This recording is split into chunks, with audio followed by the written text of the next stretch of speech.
It was just an ordinary Saturday. My husband Jim and I had friends over for a backyard cookout. Burgers on the grill, potato salad, the works. Nothing fancy, you know. The kind of meal we'd made 100 times before. But by Monday morning, Jim was in the emergency room, fighting for his life.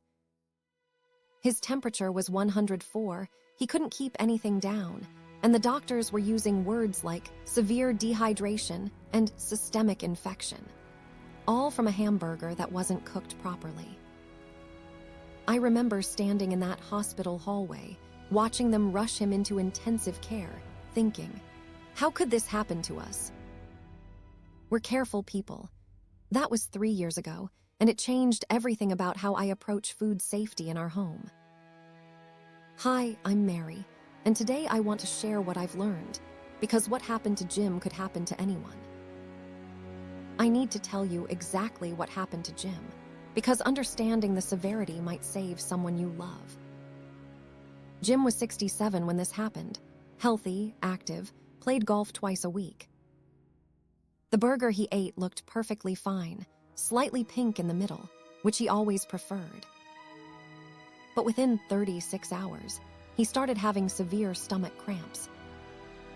We thought it was just a bug. By the next morning, he had a high fever, violent vomiting, and what the doctors later called profuse diarrhea. I didn't want to take chances, so I drove him to the ER. His blood pressure was dangerously low.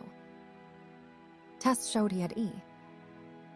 coli O157, H7, one of the most dangerous foodborne pathogens.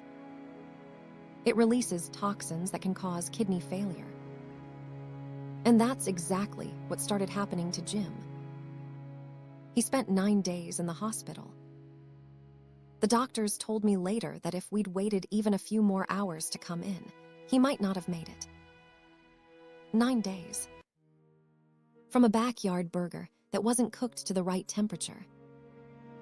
What I didn't know then, what many people don't realize, is that older adults like us are particularly vulnerable to foodborne illness.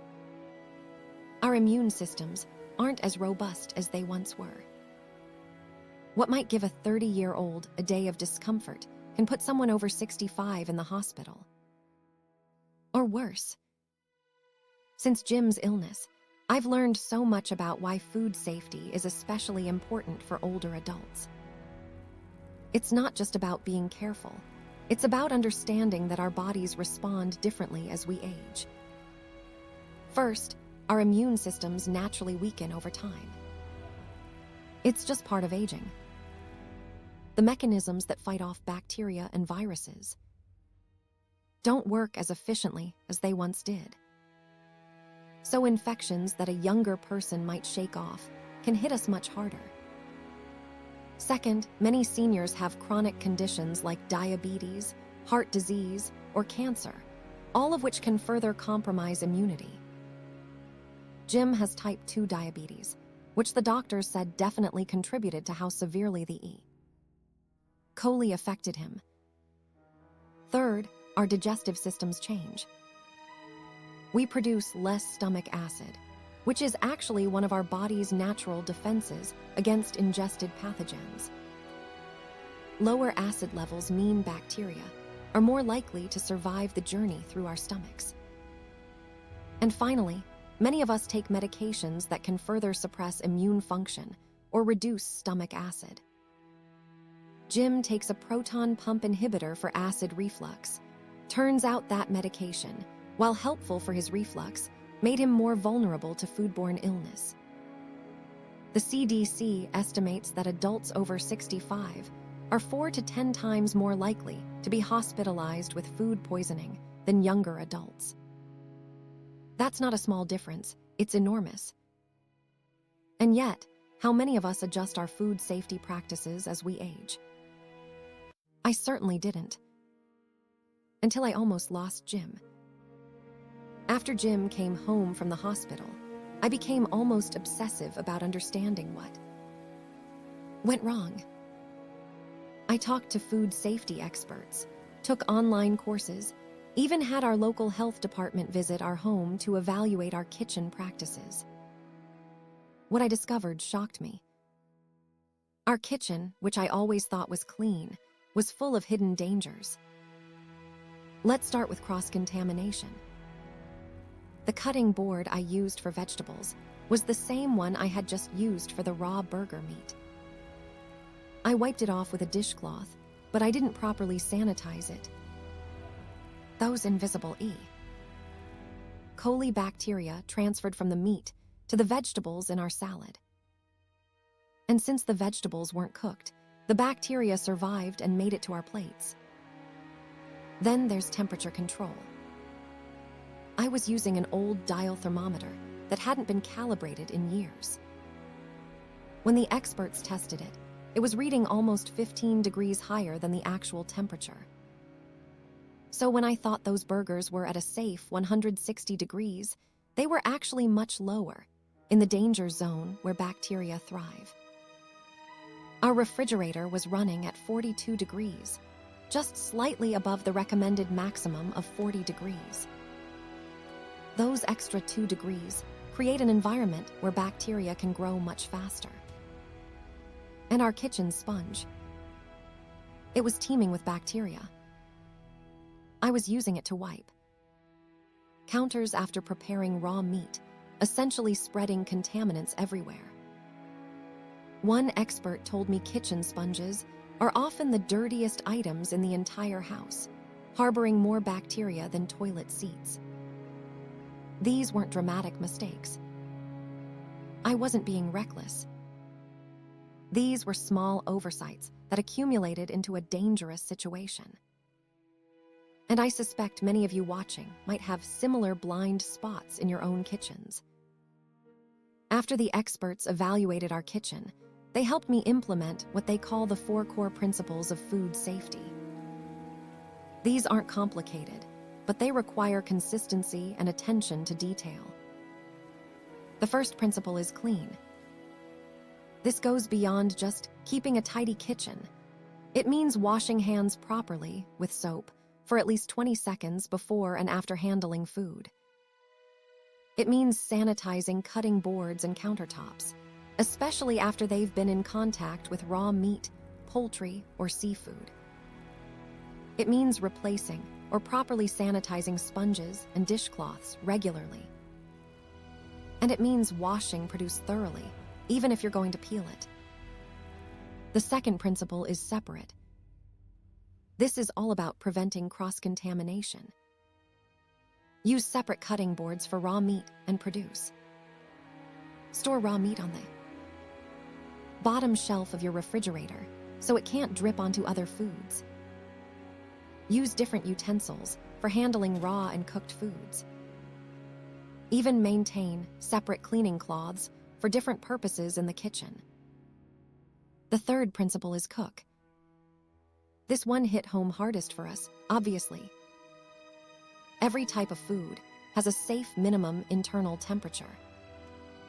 For ground beef, it's 160 degrees Fahrenheit.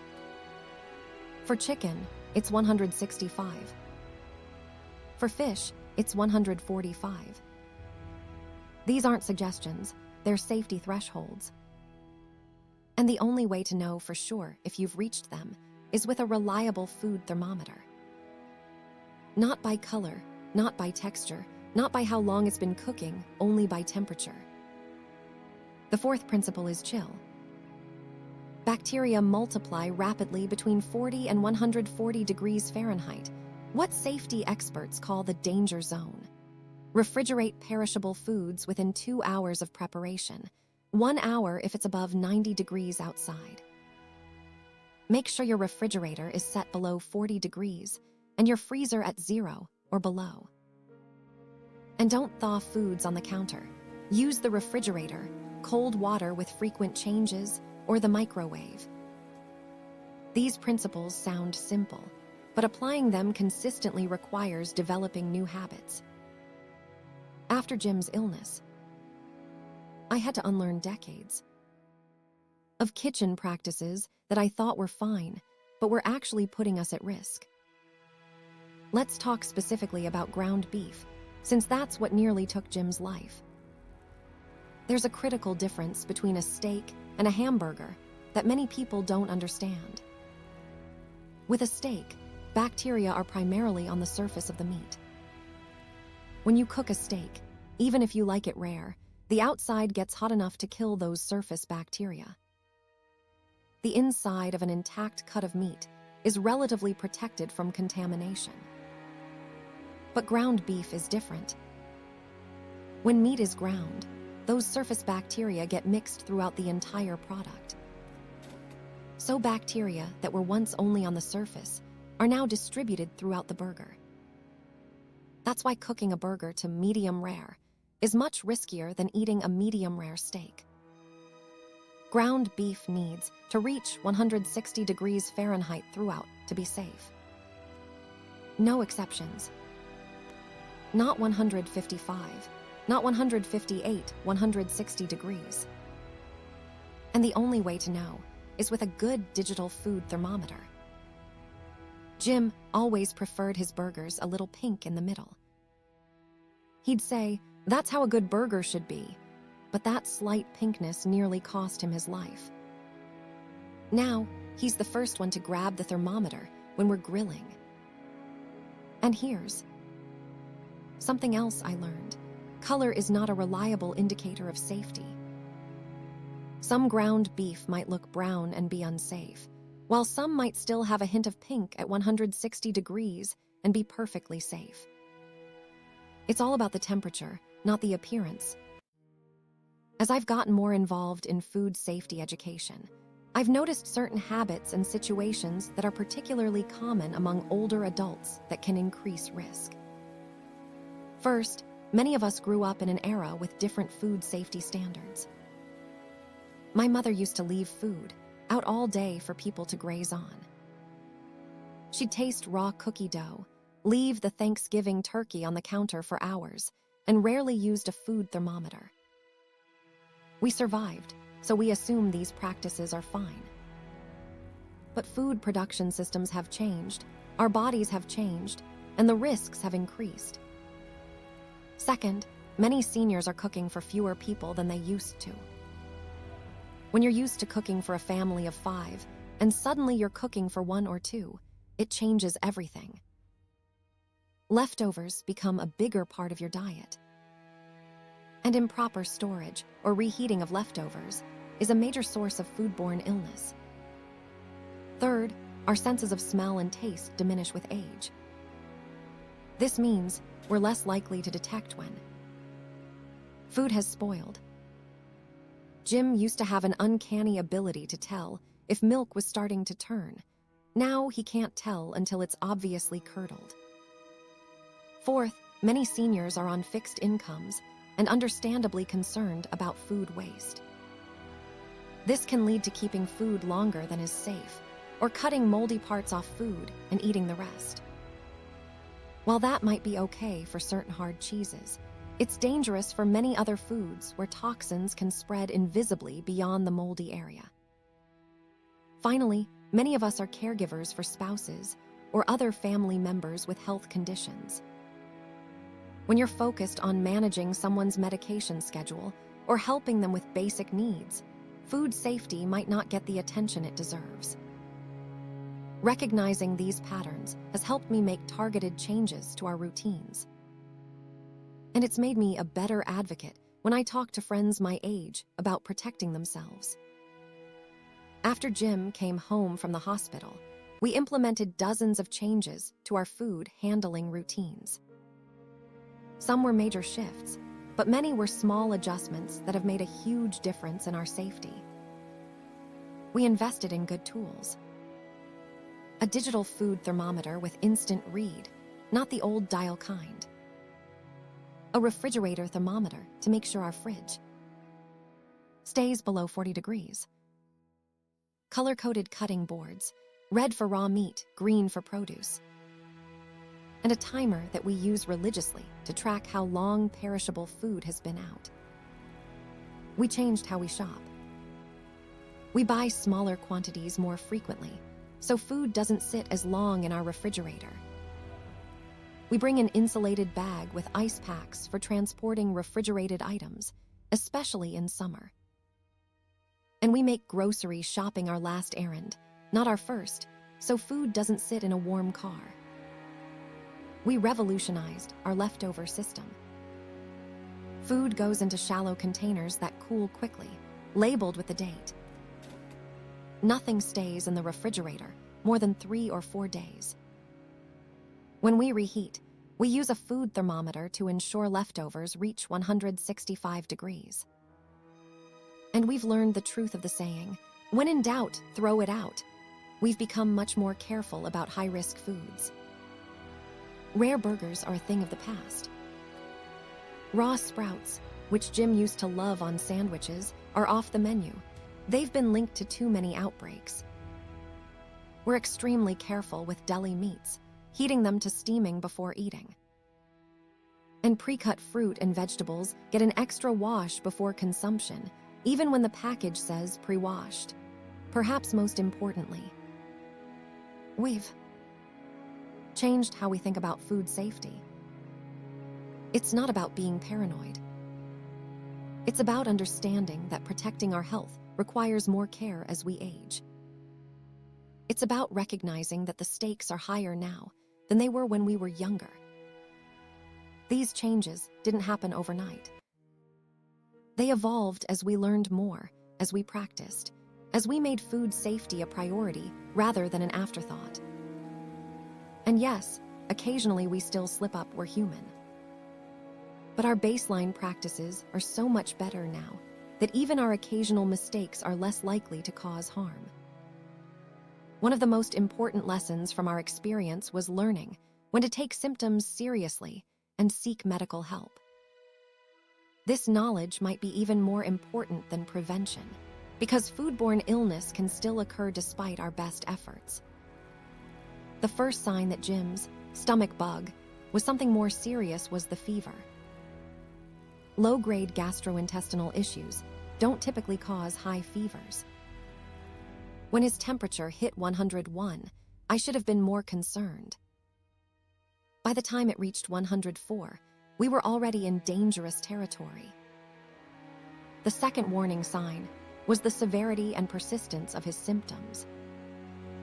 Mild diarrhea or brief vomiting might be manageable at home.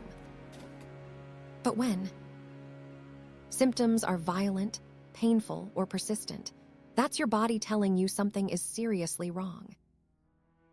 The third red flag was dehydration. Jim couldn't keep even small sips of water down. His lips were dry, his skin didn't bounce back normally when pinched, and he was dizzy when standing. These are serious dehydration symptoms that require medical intervention. The fourth warning sign was the presence of blood, even small amounts, in his stool. This is never normal and always warrants immediate medical attention, especially in older adults. For seniors especially, the progression from feeling unwell to medical emergency can happen quickly. Our bodies have less reserve capacity to fight infection. Dehydration affects us more severely and develops faster. And the complications of foodborne illness, like kidney failure in Jim's case, can be life-threatening. If you take nothing else from our story, please remember this. When it comes to symptoms of potential food poisoning in older adults, it's better to seek medical help too early than too late. The 4 hours we waited while hoping Jim would turn the corner at home nearly cost him his life. After Jim recovered, we made a decision. We would turn this frightening experience into something positive by educating others, especially our peers, about food safety. It wasn't easy at first. People don't like to think they've been handling food unsafely for decades. There's embarrassment, defensiveness, even denial. I get it. I felt all those things too when the experts pointed out the flaws in my kitchen routines. So we started small, with our immediate family. When our adult children and grandchildren would visit, we'd casually mention the new things we'd learned. We demonstrate proper thermometer use when cooking. We talk about Jim's experience in matter-of-fact terms, not to scare them, but to inform them. Then we branched out to our social circle. Our retirement community has a monthly newsletter, and they let me write a column about food safety for seniors. I started a small cooking group where we practice safe food handling while preparing meals together. Jim speaks at men's breakfasts at our church, weaving food safety messages into his talks. What we found is that personal stories are powerful. Statistics about foodborne illness might not move people to change, but hearing about a real person, someone they know, who nearly died from a preventable food mistake, that gets attention. That motivates change. We've also learned to be gentle but persistent. Food traditions run deep. Telling someone that the way their grandmother taught them to make potato salad might be dangerous can feel like an attack on family heritage. So we emphasize that times have changed, food systems have changed, and our bodies have changed. The most rewarding part has been hearing from people who have made changes because of our advocacy. The friend who bought her first digital food thermometer at age 72. The church potluck that now has new guidelines for food safety. The neighbor who recognized the signs of severe food poisoning in her husband and got him to the hospital quickly. This isn't the retirement project we would have chosen, but it's become a meaningful way to turn our trauma into something that helps others. And in a strange way, it's brought us closer together as a couple, united in a mission to prevent others from experiencing what we went through. As we've deepened our food safety knowledge, we've come to understand that true protection extends beyond our kitchen practices. It encompasses everything from how we shop to where we eat out to how we travel. When dining at restaurants, we've become more discerning. We check health inspection scores, which are often available online now. We observe how staff handle food and whether basic safety practices are followed. We're not afraid to send undercooked food back. Jim's life is worth more than avoiding a moment of awkwardness with a server. When traveling, especially internationally, we research food safety risks at our destination. We're more careful about street food, raw produce, and tap water in regions where foodborne illness is common. We pack basic medications for digestive issues, just in case. At family gatherings and potlucks, we've become more strategic. We arrive early when possible to ensure hot foods stay hot and cold foods stay cold. We're mindful of how long items have been sitting out.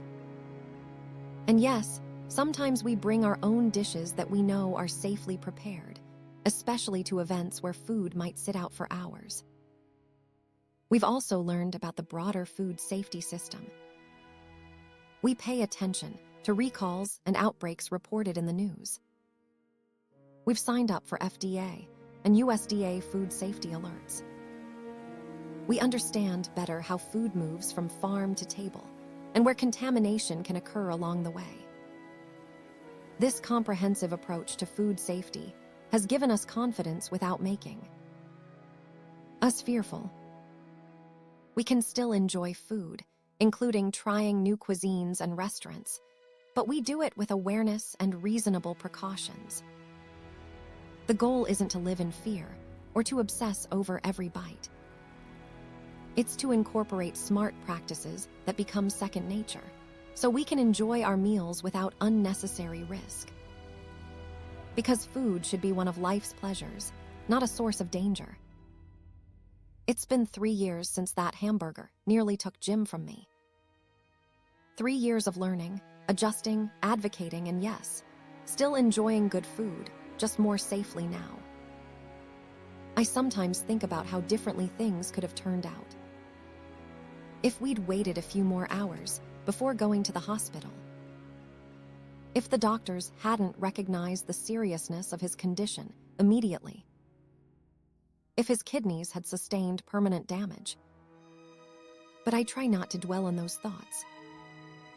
Instead, I focus on gratitude for the medical team that saved him, for the experts who educated us, and for the opportunity to share what we've learned with you today. Food safety isn't glamorous. It doesn't get the attention that other health topics receive. There are no ribbons to wear or marathons to run for preventing foodborne illness. But it matters. It saves lives. Maybe even yours or someone you love. So I'm asking you to take just one step after watching this video.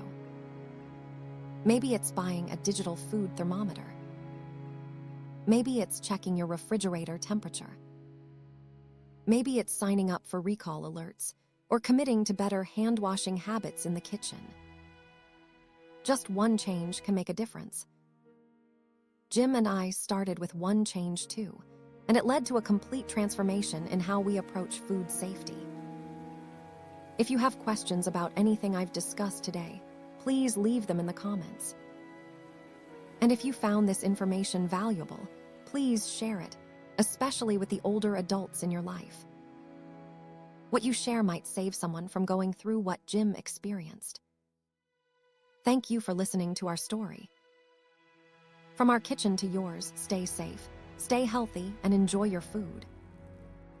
The Safe Way.